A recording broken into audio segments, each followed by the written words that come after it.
अस्सलामुअलैकुम मेरे दोस्तों, सजनों और बेलियों। मैं हूँ इजहार अहमद और वेलकम करता हूँ आपको किचन गार्डनिंग चैनल पर। और उम्मीद भी रखता हूँ कि आप सब लोग खैरियत से होंगे, फिटफाट होंगे, अच्छे अच्छे से कामों में खूब अच्छे से बिजी होंगे।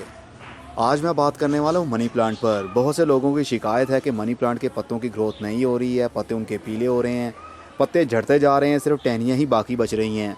तो उसकी क्या रीज़न है? बेसिकली मनी प्लांट जब आउटडोर हमने रखा होता है तो सर्दी आने की वजह से ये स्ट्रेस में आ जाता है और इसकी ग्रोथ रुक जाती है। जो पत्ते पहले से खिले होते हैं सिर्फ वही खिले रहते हैं और आहिस्ता आहिस्ता उनकी एज बढ़ने की वजह से वो भी पीले होकर झड़ना शुरू हो जाते हैं। मेरे मनी प्लांट के साथ भी कुछ ऐसा ही हुआ। पानी हम वैसे ही देते हैं जिस तरह इसको पसंद हो, लेकिन फिर भी इसके पत्ते झड़ते हैं और पीले होते हैं। बेसिकली वो सर्दी के सीज़न की रीज़न होती है। सर्दी के दिनों में इनकी ग्रोथ रुक जाती है, इनको थोड़ा सा गर्म वेदर अच्छा लगता है। अब बाहर के दिन शुरू हैं, मार्च की आज 2 तारीख हो चुकी है और अब देखिए ये नया पत्ता अब ग्रोथ में आ रहा है। बहुत जल्द जगह जगह से नई नई ब्रांचेस निकलना शुरू हो जाएंगी, नए नए पत्ते ग्रोथ में आ जाएंगे। इसलिए आपने घबराना नहीं है। ये देखिए यहाँ से भी एक पत्ता ग्रोथ में आ रहा है। आहिस्ता आहिस्ता जगह जगह से नए नए पत्ते निकलना शुरू हो रहे हैं, इसलिए आप घबराइए मत। ये देखिए यहाँ से भी नया पत्ता निकल रहा है। और सर्दी के दिनों में जो नए पत्ते निकल रहे होते हैं वो मुड़ जाते हैं। ये देखिए ज़्यादा ठंड होने की वजह से ये परेशान होते हैं। ये देखिए अब नया पत्ता भी निकल रहा है लेकिन वो भी अभी मुड़ा हुआ है। लेकिन जैसे ही कुछ और गर्मी थोड़ी सी होगी तो इनकी ग्रोथ होना शुरू हो जाएगी।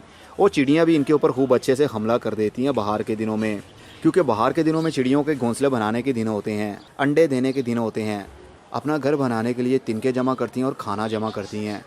तो साथ में इसके पत्ते भी, और बहुत से मेरे पौधे ऐसे भी हैं जिनकी मैंने सीडलिंग भी की हुई है, तो उनके पत्ते भी जिस तरह मिर्ची की सीडलिंग, टमाटर की, इस तरह की छोटी छोटी सीडलिंग, और नेंथरा वाइन जो ये है इसके पत्ते भी उसको बहुत ही पसंद है। बहुत सारे मेरे पौधे गंजे कर दिए इन्होंने, पत्ते सारे खा गई।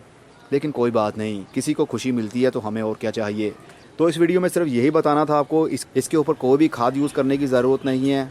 इसके लिए कोई भी खाद यूज़ करने की ज़रूरत नहीं है, और ना ही ज़्यादा पानी दे और ना ही कम पानी दे। जिस तरह आप रूटीन से पहले पानी देते थे वैसे ही पानी दें। जब ऊपर वाला सरफेस एरिया आपको लगे कि ड्राई हो रहा है तो पानी दें, ना इसको अभी रीपोर्ट करें और ना ही कोई खाद देने की ज़रूरत है। मौसम जैसे ही आइडियल होगा इसके लिए तो ऑटोमेटिकली ही जगह जगह से इसकी नई नई शूटिंग निकलना शुरू हो जाएगी।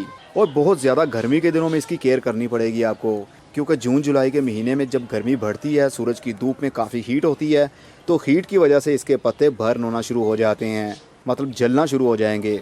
इसलिए शेडी एरिया में रखने की ज़रूरत पड़ेगी। लेकिन जहाँ पर मैंने रखा हुआ ये शेडी एरिया ही है। इसके ऊपर डायरेक्ट इसके ऊपर ग्रीन नेट भी लगाया हुआ है, यहाँ से फ़िल्टर होकर धूप नीचे आती है, हीट में थोड़ी सी कमी हो जाती है। बस यही केयर के बारे में आपको बताना था, क्योंकि बहुत से लोगों का सेम सवाल होता है। हर किसी को अलग अलग सवालों का जवाब देना मुश्किल हो जाता है, इसलिए मैंने सोचा कि वीडियो बना के आप लोगों के साथ शेयर कर लूँ। अब मैं चलता हूँ, खुदा हाफिज़, good bye, see you and tata, और अपना बहुत सा ख्याल रखिएगा।